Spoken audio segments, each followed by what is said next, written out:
নমস্কার। পশ্চিমবঙ্গ সমগ্র শিক্ষা মিশন, বিদ্যালয় শিক্ষা বিভাগ, পশ্চিমবঙ্গ সরকারের উদ্যোগে আয়োজিত বাংলার শিক্ষা ক্লাসরুম 2025-এ সবাইকে স্বাগত। আমি শ্রীলা বিশ্বাস, সহশিক্ষিকা, বেথুন কলেজিয়েট স্কুল। আমার সাথে আছেন Shubha Lahiri Sarkar, special educator, Samagra Shiksha mission. আমার সাথে আছেন Rabindranath Sarkar, master trainer, ISL, AYJNIS HD RC, Kolkata.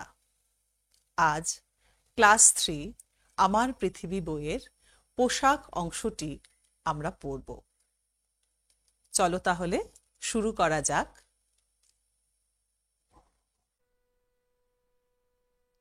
প্রথমেই বলি, পোশাক বলতে আমরা কি বুঝি।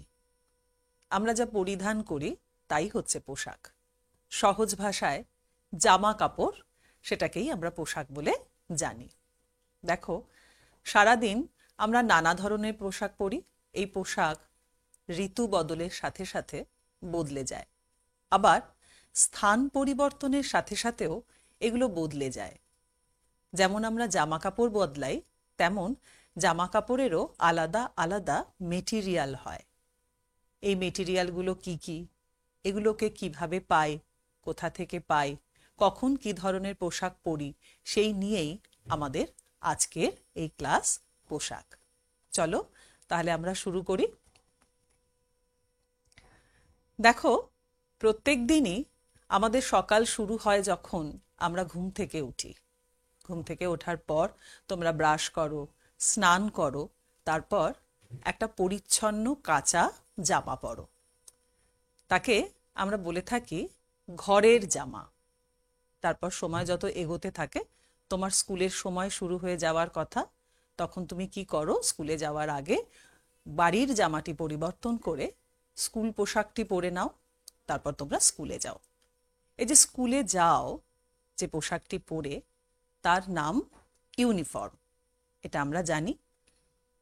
এই ইউনিফর্মটি একটি বিদ্যালয়ের জন্য একটি নির্দিষ্ট পোশাক, যা পরেই কিন্তু আমাদের স্কুলে যেতে হয়। আবার দেখো, এই স্কুলের এই ইউনিফর্মটি কিন্তু কোনো কোনো স্কুলে ছোটবেলায় এবং বড় হওয়ার পর বদলে যায়। যেমন আজকে যে হাফ প্যান্ট পরে স্কুলে যায়, পরবর্তীকালে বড় হওয়ার পর দেখা যায় যে সে ফুল প্যান্ট পরছে। বা আজকে যে ফ্রক পরে স্কুলে যায়, পরবর্তীকালে সেই হয়তো চুড়িদার কামিজ পরে অর্থাৎ তার স্কুল ইউনিফর্মটি পরে স্কুলে যাচ্ছে।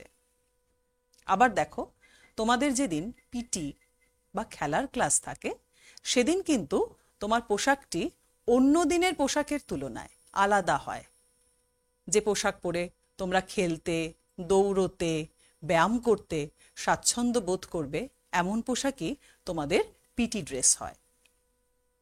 সারাদিন পর স্কুল থেকে তোমরা বাড়ি ফিরলে, এবার তারপরে তোমাদের কাজ কি? ছুটে মাঠে চলে যাওয়া এবং খেলাধুলো করা। তোমরা কি স্কুল ইউনিফর্ম পরে যাও? না, নিশ্চয়ই। স্কুল ইউনিফর্মটাকে তোমরা খোলো, তারপরে খেলার পোশাক পরে মাঠে গিয়ে দৌড়াদৌড়ি করো। চলে আসি একদম রাত্রেবেলায় শোয়ার আগে আবার ভালো করে পরিষ্কার পরিচ্ছন্ন হয়ে ব্রাশ করে তোমরা একটি সুতির পাতলা জামা, আরামদায়ক জামা পরে ঘুমোতে যাও। তাহলে খেয়াল করো, একই দিনের মধ্যে কতবার তোমরা প্রয়োজনে তোমাদের পোশাক পরিবর্তন করছো। বন্ধুর সাথে এই নিয়ে একবার আলোচনা করে দেখো তো, যে তোমরা তোমাদের কোনো একটা দিনে কতবার কি কি পোশাক পরে সারাদিন কাটালে। দেখো, ছেলেদের পোশাক এবং মেয়েদের পোশাক আলাদা হয়, আমরা জানি। ছেলেদের পোশাকের মধ্যে কি কি পরে? যেমন ধরো গেঞ্জি, টি শার্ট, শর্টস, শার্ট, লম্বা pant, Bermuda, lungi, dhoti panjabi, sherwani, coat, suit, blazer, tie ইত্যাদি। এগুলো সবই ছেলেদের পোশাকের মধ্যে পড়ে। আমরা বিভিন্ন সময়, বিভিন্ন ঋতুতে, বিভিন্ন কাজে এ ধরনের পোশাক পরে থাকি। এবার আসবো মেয়েদের পোশাকে।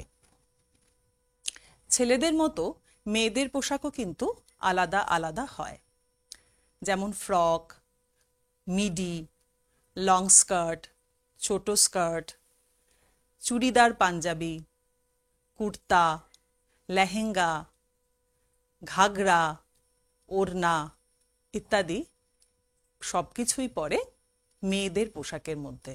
আর তোমরা তো জানো শাড়ি ব্লাউজ আমাদের অন্যতম পছন্দের পোশাক, যা কিনা আমরা পরে থাকি।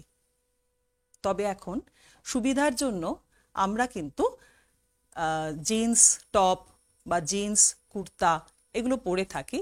এগুলো পরলে দেখতেও যেমন সুন্দর লাগে অন্যান্য পোশাকের মতন, তেমনি চলাফেরা, কাজকর্ম ইত্যাদি করতেও আমরা স্বাচ্ছন্দ্য বোধ করি। পোশাক যেমনই হোক না কেন, সেটা যেন আমাদের চলার পথে বা আমাদের কাজ করায় কোনো বাধা সৃষ্টি না করতে পারে, এটুকু আমাদের খেয়াল রাখতে হবে। এবার আসি আমাদের আদিম যুগের কথায়। দেখো, বহু যুগ আগে মানুষের কাছে কি পোশাক ছিল? তখন কি পোশাক আবিষ্কার হয়েছিল? তোমরা এক কথায় বলবে না, তখন মানুষ পোশাকহীনভাবে চলাফেরা করত। তাহলে পোশাক কিভাবে আবিষ্কার হলো? একদিন যখন খুব ঠান্ডা পড়ল, তখন মানুষ আশ্রয় নিল গুহার আড়ালে, গাছের নিচে। কিন্তু তাতেও তাদের ঠান্ডা তো কমলো না, ঠান্ডা আরও বাড়লে তারা আরও কষ্ট পেতে থাকলো। তারপর একদিন তারা নিজেরাই বুঝলো যে পশুর চামড়া গায়ে দিলে তাদের আরাম হচ্ছে, শীত কমে যাচ্ছে।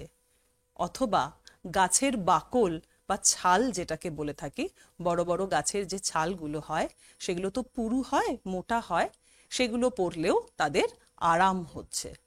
এইভাবে তারা প্রথম পোশাক পরতে শিখেছিল।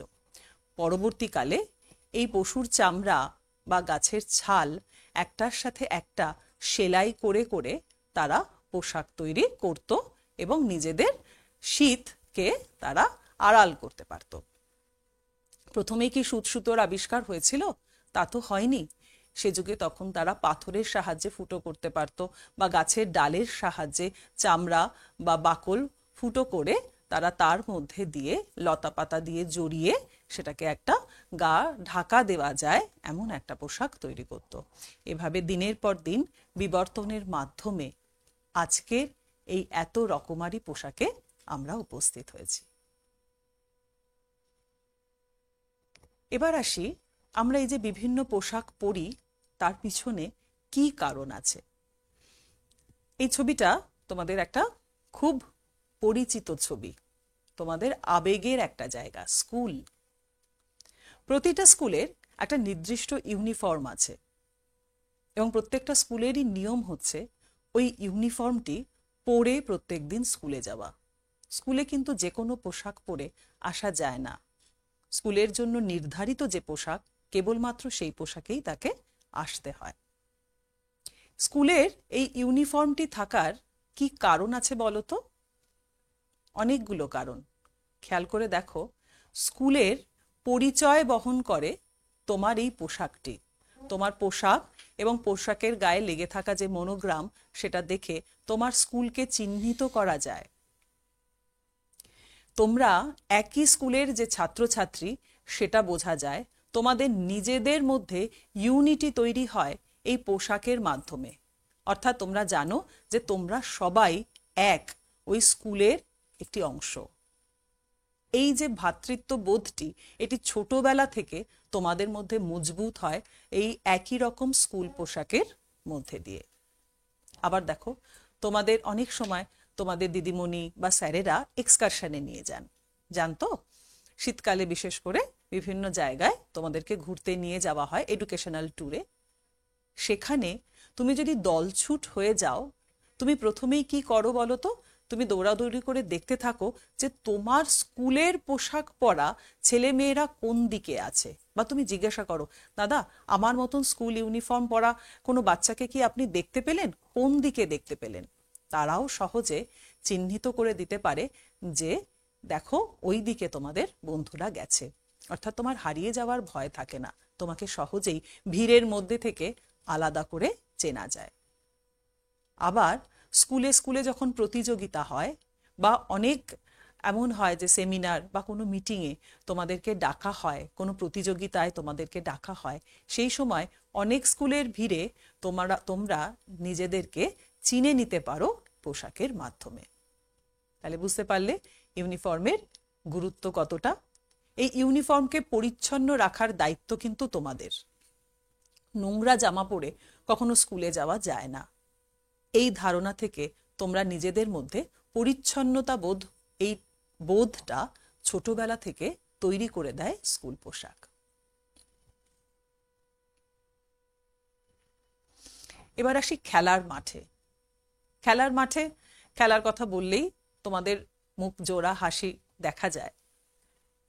দেখো, খেলার মাঠে আমরা খেলোয়াড়দেরকে বা আমার দলকে আলাদা করতে পারি তাদের জার্সি দেখে। ইস্টবেঙ্গল মোহনবাগানের খেলা হচ্ছে কিনা তোমরা সহজেই বুঝে যাও ওই লাল হলুদ বা সবুজ মেরুন জার্সি দেখার পর। কে গোল দিল, কোন জার্সি পরা মানুষ গোল দিল, সেটা দেখে তুমি বুঝতে পারো যে তোমার দল কতটা এগিয়ে আছে বা কেমন খেলছে।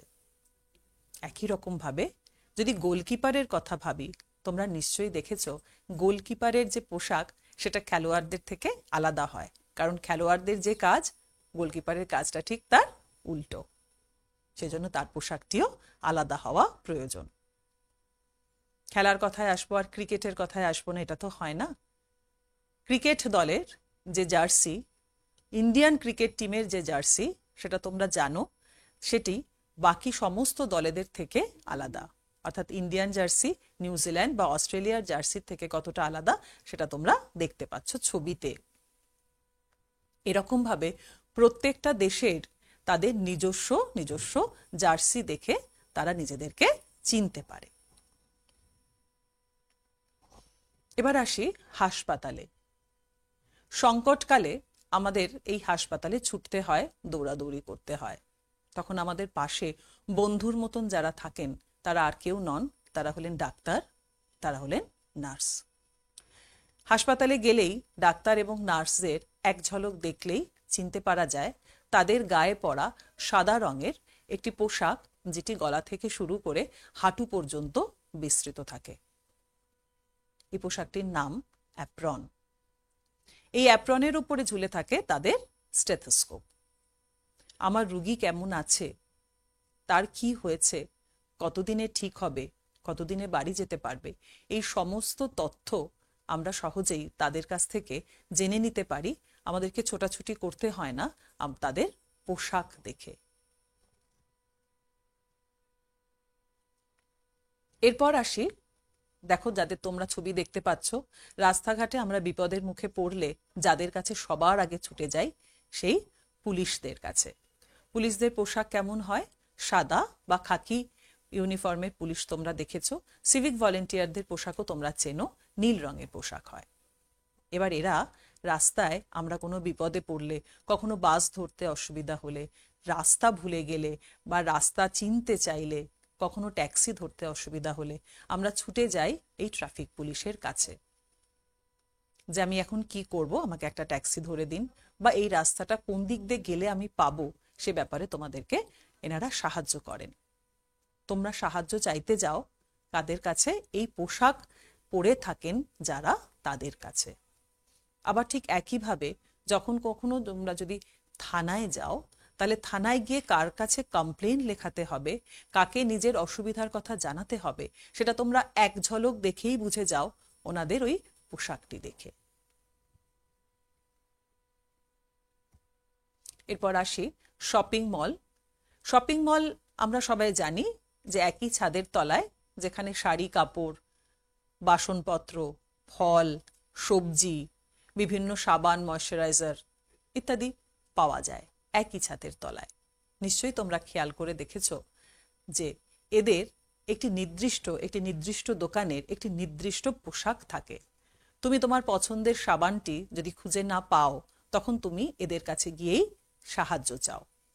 ওনারাই তখন তোমাদেরকে সাহায্য করে, জানিয়ে দেন কার সাথে কি ফ্রি আছে, বা কি কিনলে কতটা আমি ডিসকাউন্ট পেতে পারি। ঠিক একই রকম ভাবে যখন তুমি হোটেলে বা রেস্তোরাঁয় খেতে যাও, তখন তোমরা নিশ্চয়ই দেখেছো যে তোমরা চেয়ার টেবিলে বসার পরই একজন আসেন, যিনি তোমাদের মেনু কার্ড দেন, যিনি তোমাদের কি খাবে সেই অর্ডার নিয়ে যান, যিনি তোমাদের খাবার সার্ভ করেন, তারপর তোমাদের প্লেট তুলে নিয়ে যান এবং বিল দেন। এই পুরো কাজটি যারা করে তাদেরকে ওয়েটার বা বয় বলা হয়। কোনো একটি পার্টিকুলার হোটেল বা রেস্তোরাঁর জন্য এই পোশাকটি কিন্তু নির্দিষ্ট। এই পোশাক দেখে বোঝা যায় যে তুমি খাবারটি কাকে অর্ডার দিচ্ছ বা কে তোমাকে এই ব্যাপারে সাহায্য করতে পারবে। তাহলে তোমরা জানতে পারলে যে ইউনিফর্মের প্রয়োজন কোথায় কোথায় হয় এবং কেন এটি এসেনশিয়াল বেশ কিছুটা জায়গায়। আমাদের ভারতবর্ষ একটা বিশাল বড় দেশ, যেখানে বিভিন্ন জায়গায় তাদের পরিবেশ অনুযায়ী, প্রকৃতি অনুযায়ী, তাদের সংস্কৃতি অনুযায়ী নির্ধারিত হয় তাদের পোশাকও। আমরা কয়েকটি জায়গার পোশাক নিয়ে একটু আলোচনা করব। উত্তর পূর্ব ভারতে আসাম অবস্থিত। এই আসামের পোশাক তোমরা দেখতে পাচ্ছ। এখানে ছেলেদের পোশাক হচ্ছে একটি ফতুয়া, ধুতি, এড়ি চাদর এবং একই সাথে গামুছা বা গামছা। এই যে গামুছা, এটি আসামের একটি সংস্কৃতির ধারক এবং বাহক। এর তিনটে দিকে আছে লাল রঙের বর্ডার এবং চতুর্থ দিকে লাল রঙের মোটিফ থাকে। এটি সুতিরও হতে পারে, আবার সিল্কেরও হতে পারে। কোনো বিশিষ্ট ব্যক্তিকে সম্মাননা জানানোর জন্য তাকে এটি উপহার হিসাবে দেওয়া যায়। আসামের মহিলারা একটি বিশেষ পোশাক পরেন, তার নাম হচ্ছে মেখলা। এই মেখলা একটি লম্বা নলাকার অংশ, যেটি শরীরের নিচের দিকে পরিধান করা হয়, আর উপরের দিকে থাকে একটি চাদর, যেটা কোমর থেকে ঘাড়ের দিকে এসে ফেলা হয়। এবার কোমরে যে অংশটি, কাপড়ের যে অংশটি থাকে, সেটিকে পরপর ভাঁজ করে খুব সুন্দর দেখতে হয়, ছোট থেকে বড় ভাঁজ করে সেটিকে রাখা হয়। এটি হচ্ছে আসামের পোশাক। জম্মু এবং কাশ্মীর।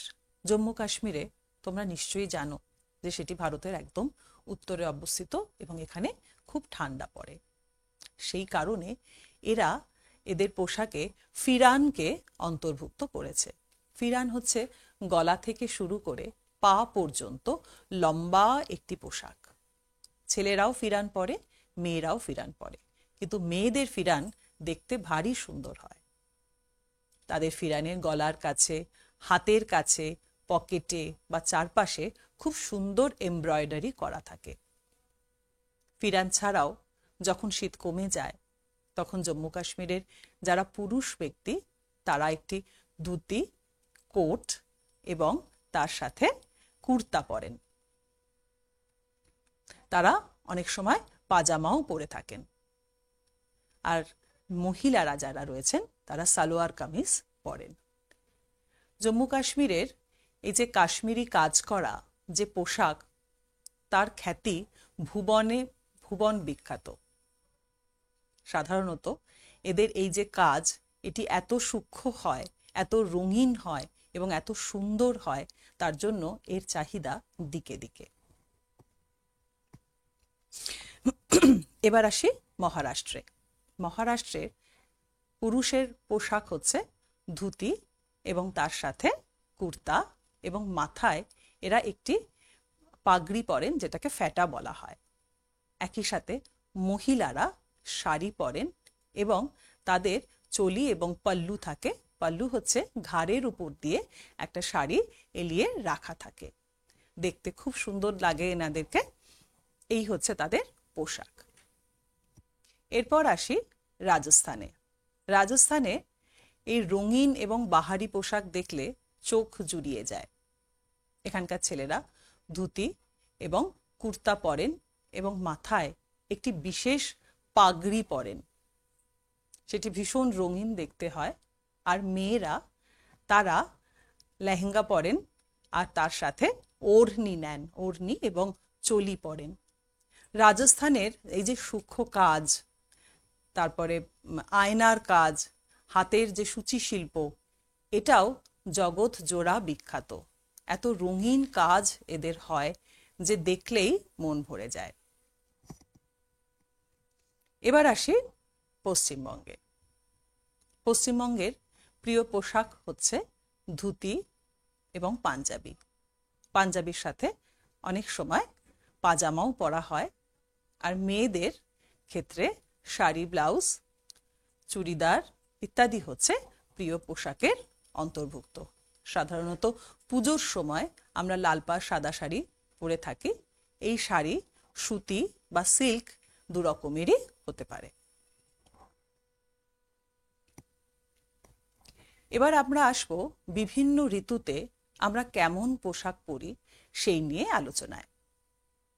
দেখো, আমাদের 6টি ঋতু আমরা তো জানি: গ্রীষ্ম, বর্ষা, শরৎ, হেমন্ত, শীত এবং বসন্ত। তার মধ্যে গরমকালে আমরা কি ধরনের পোশাক পরি? গরমকালটা আমাদের যেহেতু খুব কষ্ট হয়, সেজন্য আমরা সাদা, পাতলা, হালকা এবং সুতির জামা কাপড় পরে থাকি। সাধারণত এরকম হালকা রঙের জামা কাপড় পরলে আমাদের গরমটা কম লাগে। কিন্তু কালো রঙের জামা পরলে, কালো রং যেহেতু সূর্যের আলো বেশি শোষণ করে, সেই কারণে কালো পোশাকে আমাদের গরম হয়, ঘাম বেশি হয়, আমরা কষ্ট পাই।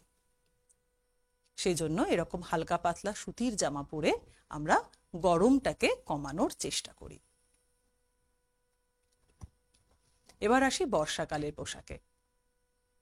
বর্ষাকালে সারাদিন বৃষ্টি, কখন বৃষ্টি হবে আর কখন বৃষ্টি থামবে সেটা তো আমাদের আগে থেকে জানা থাকে না। সেই জন্য আমরা সাধারণত সিনথেটিক পোশাক পরে থাকি।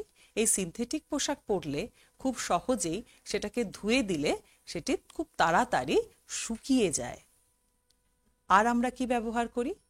বর্ষাকালে আমরা সবাই ছাতা নিই, আমাদের পায়ে গামবুট থাকে, আমাদের বর্ষাতি আমরা ব্যবহার করি, যার থেকে বৃষ্টির হাত থেকে আমরা বাঁচতে পারি। এবার আসি শীতের পোশাকে। শীতের পোশাক সাধারণত কি দিয়ে তৈরি হয়? উল দিয়ে তৈরি হয় বা পশম দিয়ে তৈরি হয়। এবার এই উলের তৈরি যে জামা কাপড়, সেগুলো পরলে আমাদের শরীরের উষ্ণতা বজায় থাকে, আমাদের গরম লাগে, শীতের হাত থেকে আমরা বাঁচতে পারি। সেই কারণে আমরা সোয়েটার, চাদর, মাফলার, টুপি, মোজা, হাতে গ্লাভস ইত্যাদি পরে থাকি। এই সবই হচ্ছে শীতের পোশাকের অন্তর্গত। তাহলে তোমরা দেখলে যে বিভিন্ন ঋতুতে তোমরা বিভিন্ন পোশাক পরে থাকো। তোমরা একটা তালিকা বানিয়ে ফেলো যে তোমরা এখন তোমাদের কি ঋতু চলছে এবং তোমরা কোন কোন পোশাক পরছো। দেখো, আমাদের পোশাক বিভিন্ন জিনিস দিয়ে তৈরি হতে পারে।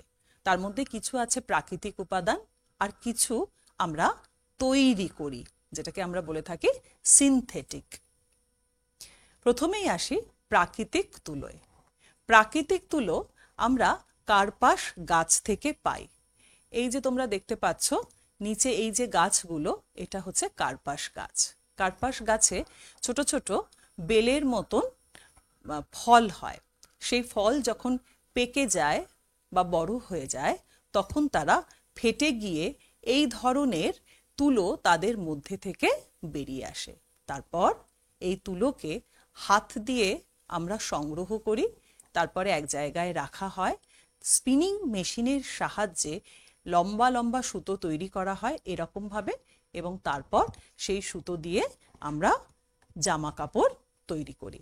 সেই সুতোকে দেখো, যখন আমরা রং দিই তখন এরকম রঙিন সুতো তৈরি হয়।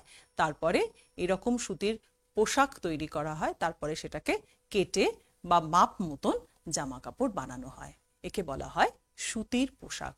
সুতির পোশাক আমরা কোন সময় ব্যবহার করি বলো তো? গরমকালে আমরা সুতির পোশাক ব্যবহার করি। এগুলো হালকা রঙের হওয়ার জন্য এবং হালকা হওয়ার জন্য আমরা গরমের হাত থেকে রক্ষা পাই। এরপর আসি সিল্কে। সিল্ক বেশ চকচকে এবং খুব সুন্দর দেখতে একটি মেটেরিয়াল। সাধারণত বিয়ে বাড়িতে, অনুষ্ঠান বাড়িতে যখন আমরা যাই তখন আমরা এই সিল্কের পোশাক ব্যবহার করে থাকি। এই সিল্ক পাওয়া যায় এরকম গুটি পোকার মধ্যে থেকে, এদেরকে বলা হয় মথ। সিল্ক মথের যখন স্ত্রী সিল্ক মথ তারা প্রথমে এরকম ডিম পাড়ে। এই 300 থেকে প্রায় 500 ডিম তারা এরকম ছোট ছোট বিন্দুর আকারে এই ডিমগুলোকে পাওয়া যায়। তারপর সেই ডিমগুলো থেকে আস্তে আস্তে ডিমগুলো ফুটে গিয়ে এরকম লার্ভা নির্গত হয়। তারপর দেখা যায় এরা 6 সপ্তাহ ধরে শুধুমাত্র তুঁত পাতা খেতে থাকে। তারপর তারা ক্রমাগত বড় হতে থাকে, খুব দ্রুত বাড়তে থাকে। একবার যখন বড় হয়ে যায় তখন তারা নিজেদের মুখের লালা দিয়ে নিজের শরীরের চারদিকে একটা আবরণ সৃষ্টি করে, যেটাকে আমরা গুটি বলে থাকি। এই গুটিটা একবার তৈরি হয়ে যাওয়ার পর মথরা এর মধ্যে এরকম নিজেদেরকে আবৃত করে নেয়। এরপর যখন এই গুটি তৈরি হয়ে যায় তখন দেখো গুটিগুলোকে এরকম দেখতে হয়, এই যে এরকম দেখতে হয় গুটিগুলোকে। এরপর এই গুটিগুলোকে সংগ্রহ করে গরম জলের মধ্যে এই গুটিগুলোকে ফেলে দেওয়া হয়। এতে করে কি হয় বলো তো? এতে করে ভেতরে থাকা ওই যে সিল্ক মথ সে মারা যায়, কিন্তু এই যে গুটিগুলো থেকে লম্বা লম্বা সুতো পাওয়া যায়। সেই সুতোগুলোকে জলের মধ্যে, গরম জলের মধ্যে ফেললে তার আঠালো ভাবটা দূর হয়ে যায় এবং সুতোগুলো নরম হয়। তারপর এরকম সুতো পাওয়া যায়, সেই সুতোকে রং করে তারপর সেগুলোকে বুনে এই ধরনের দারুণ ড্রেস মেটেরিয়াল তৈরি করা হয়। সব শেষে আসি সিনথেটিক তুলো। এতক্ষণ যে সিল্ক এবং তুলোর কথা বলেছিলাম, প্রাকৃতিক তুলো ছিল সেগুলো সবটাই, যে আমরা এগুলোকে প্রকৃতি থেকে পাই, কোনোটা উদ্ভিদ থেকে, কোনোটা প্রাণী থেকে। এই যে সিনথেটিক তুলো, এটা প্রকৃতি থেকে আমরা পাই না, এগুলোকে তৈরি করা হয়। সাধারণত খনিজ তেলের মধ্যে থাকে হাইড্রোকার্বন বলে একটি অংশ। তোমরা যখন বড় হবে তখন হাইড্রোকার্বন নিয়ে আরো পড়াশোনা করবে। সেই হাইড্রোকার্বন থেকে বিভিন্ন প্রক্রিয়ার মাধ্যমে এরকম সিনথেটিক তুলো তৈরি হয়। সিনথেটিক তুলো তোমরা দেখছো, এটা একটু শক্ত শক্ত মতন হয় এবং এর থেকে তারপরে এইরকম তুলো প্রথমে তৈরি হয়, তারপরে এরকম লম্বা লম্বা তুলো তৈরি হয়, তারপরে সেটাতে রং মিশিয়ে আমরা এই ধরনের সিনথেটিক তুলো তৈরি করি। তারপর সেগুলো দিয়ে এরকম মেটেরিয়াল তৈরি করা হয়।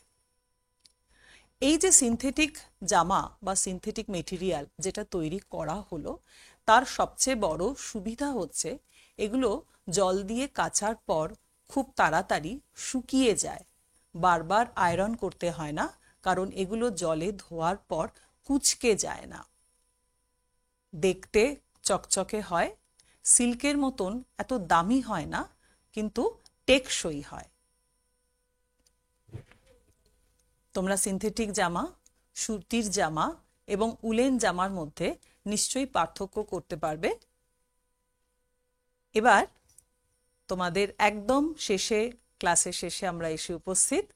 তোমাদের জন্য আজকের প্রশ্ন: তোমার স্কুলে পরার পোশাকটি কিসের তৈরি? আর আজকে সারা দিনে তুমি ও তোমার বন্ধু কোন কোন পোশাক পরেছিলে তার একটা তালিকা প্রস্তুত করবে এবং কি উপাদান দিয়ে সেটা তৈরি হয়েছে, অর্থাৎ সেটি সুতির নাকি সেটা সিনথেটিক, নাকি সেটা সিল্কের, তার একটা তালিকা প্রস্তুত করবে। আর তারপর তোমার দিদিমণিকে বা মাস্টারমশাইকে দেখাবে। আজকের ক্লাস তাহলে এই অবধি।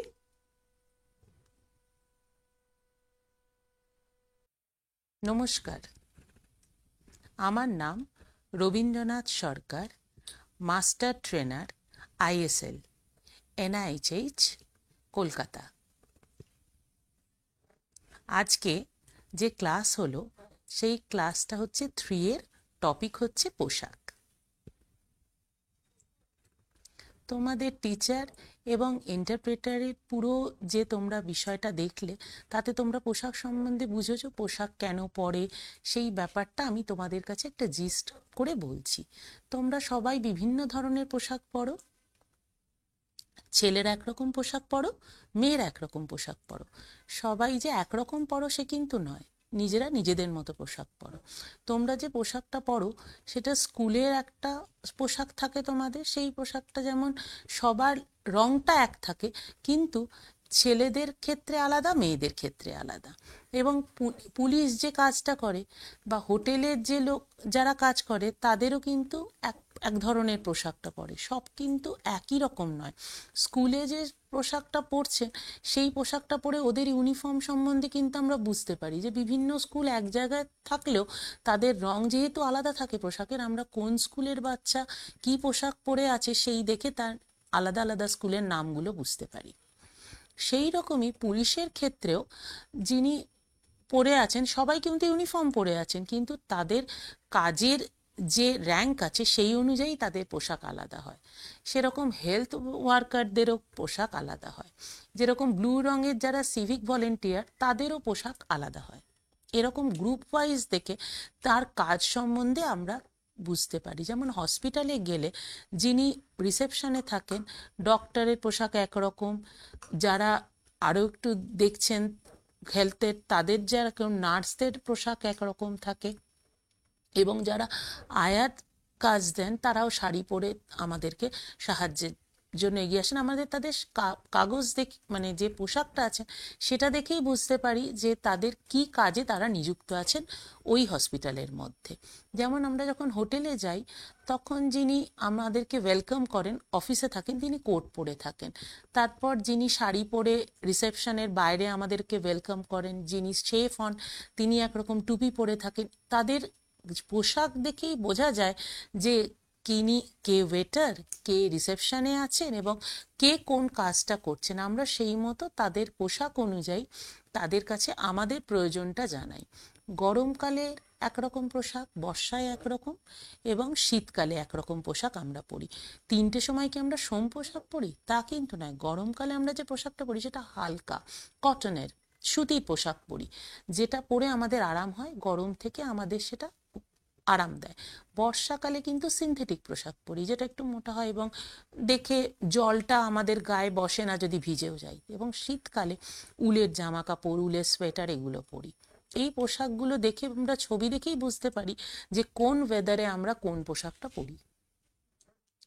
বিভিন্ন জায়গায় আমরা যেটা দেখি যে পোশাক কিন্তু একরকম হয় না। আমাদের ভারতেরই বিভিন্ন রাজ্যের জায়গার কিন্তু পোশাক অন্যরকম। যেমন মহারাষ্ট্রের একরকম পোশাক যেটা দেখে আমরা বুঝতে পারি, আসামের একরকম পোশাক সেটা দেখেও আমরা তাদের যে সংস্কৃতি সেই সম্বন্ধে বুঝতে পারি। আমরা ওয়েস্ট বেঙ্গলে যেমন ধুতি, পাঞ্জাবি, শাড়ি এগুলো পরি, মেয়েরা শাড়ি পরেন, এগুলো দেখে আমরা বুঝতে পারি এটা আমাদের পশ্চিমবঙ্গের পোশাক। সেই রকমই ভারতের বিভিন্ন জায়গায় বিভিন্ন রকম পোশাক পরা হয়। পোশাকগুলোকে তোমরা ভালোভাবে দেখবে, বুঝবে। এখন তুমি সেই যে ঋতু অনুযায়ী সারাদিনে কীরকম পোশাক পরছো সেগুলো তুমি দেখলেই বুঝতে পারবে যে পোশাক কোন সময় কোন ঋতুতে কিভাবে পরা উচিত। এর জন্য তোমাদের মনোযোগ দিয়ে কি পোশাক পরে আছে সেটা দেখতে হবে। এখন আমরা বুঝবো যে আমরা এই যে তুলোগুলো পাই এগুলো কোথা থেকে পাই। যেমন গাছ থেকে আমরা গাছের ফল হিসেবে একটা তুলো পাই, এবং আরেকটা পাই হচ্ছে গুটি পোকা, তার থেকে আমরা সিল্ক সুতোটা পাই। এখানে গুটি পোকার জীবনচক্র তোমরা দেখেছো। আরেকটা হচ্ছে কারখানায় একটা সিনথেটিক তুলো তৈরি করা হয়, সেটা থেকেও আমাদের পোশাক তৈরি হয়। কাজে এই 3 ধরনের জিনিস থেকে আমরা আমাদের পোশাকের উপাদানগুলো পাই। ধন্যবাদ। নমস্কার।